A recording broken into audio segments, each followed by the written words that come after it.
if nobody wants to see your DEI Disney princesses anymore, or ever did to begin with, and if nobody is interested in your property, how is that helping the parks? How is it helping that you have spent collectively tens of billions of dollars continuing to expand or support your Disney princess brand? And in one shot, with a single check for $120 million that Netflix wrote to Sony, took you out like that.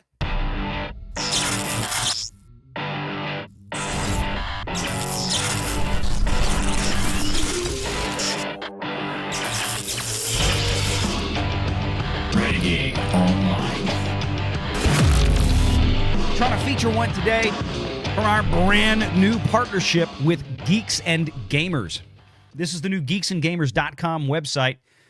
You know, I always tell you, make sure you're checking out the news on thatparkplace.com each and every day. Well, now you check it out as well.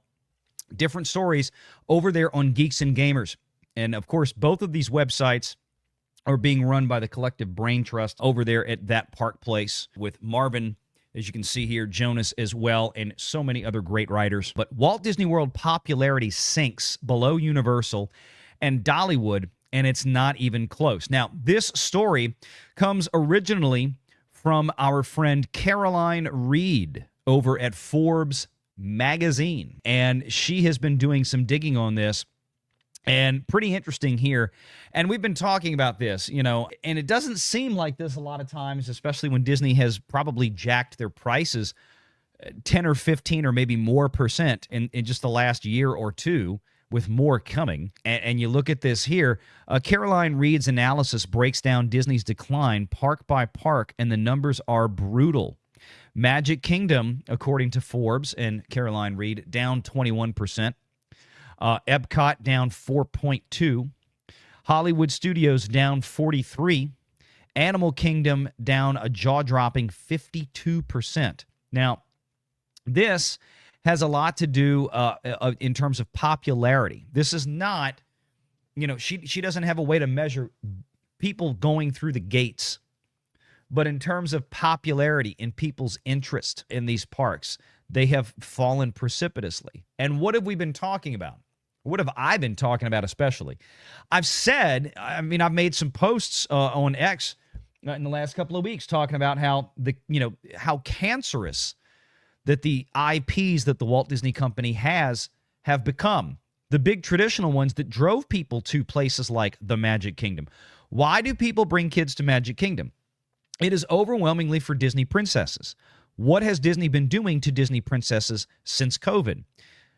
Basically killing them. We got, Black Little Mermaid that did very, very poorly. It did 1/3 the business of Barbie in basically the same year that Barbie came out. That's terrible. The most popular Disney princess they ever had up until Elsa in Frozen, right? What did we talk about Sunday? Talked about how there wasn't a single Disney character, not one, in the top 15 of Halloween costume searches on Google. The top 5 were owned by KPop Demonhunters. By the way, that's another Netflix story I forgot about. We've got to get to that in a bit. Yes, another K-pop one. But again, it's bad news for Disney, but it ties into this. And again, when you have IPs like this that are not in the cultural zeitgeist anymore, right? Think back 10, 15 years ago, you had Barbie and you had Disney princesses. Those were dominant female brands. Dominant female brands. Barbie's still around and doing fine. But I can tell you right now, Disney princesses are taking a big old nosedive. And it's evident here not only in the fact that nobody's looking in the top 15 for anything Disney princess, right? Brand new Snow White movie.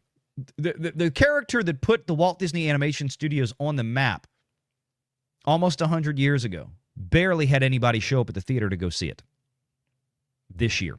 That's Disney. That's what they're doing to all of their IPs. Hey, they had a big success with Lilo and Stitch. Moana was a big success. Bringing back Moana was a big success for them. That didn't do much either. That wasn't even in there. No, it's K-pop Demonhunters and Wicked. Girls that want to dress up as Elphaba and Glinda. much bigger than anything Disney has right now. And it translates into this.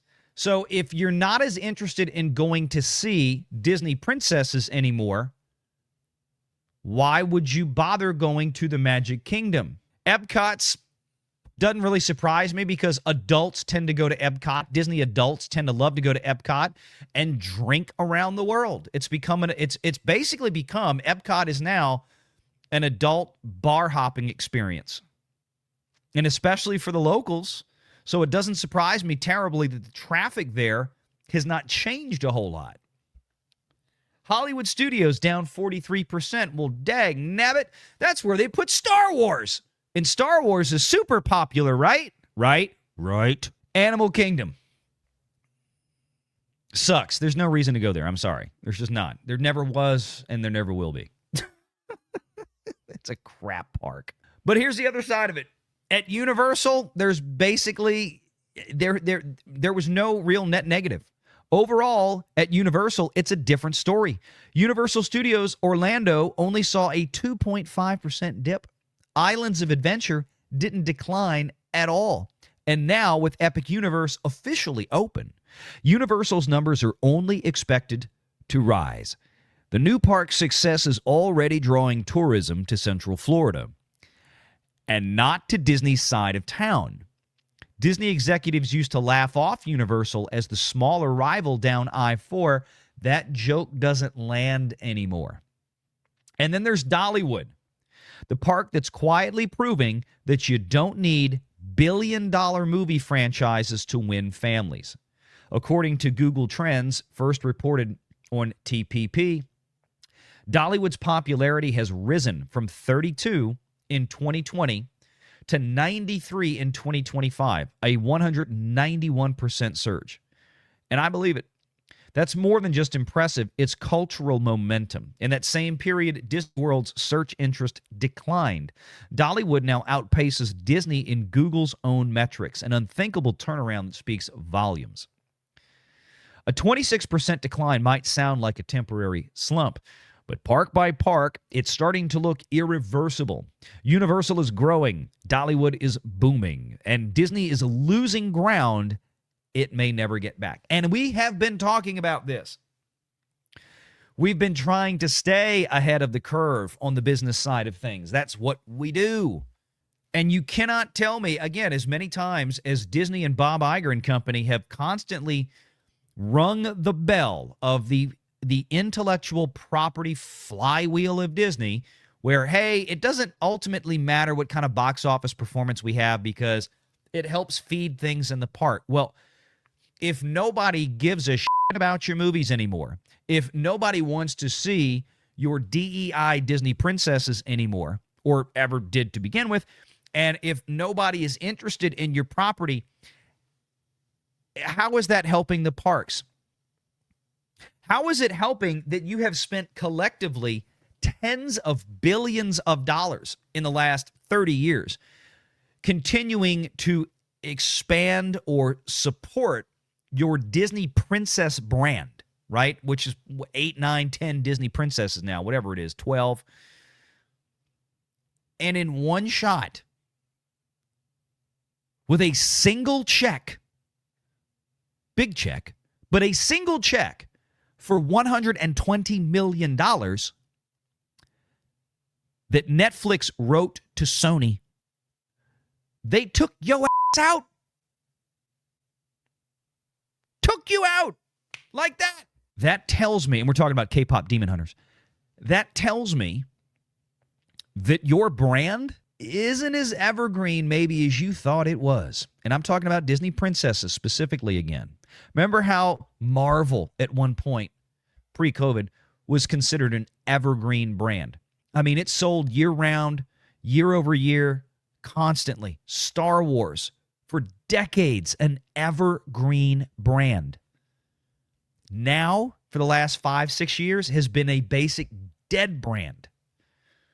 Now Marvel is basically a dead brand when it comes to merchandising. When I say evergreen, we're talking about tier 2, tier 3 customers that they're not just watching the TV show or going to see the movie.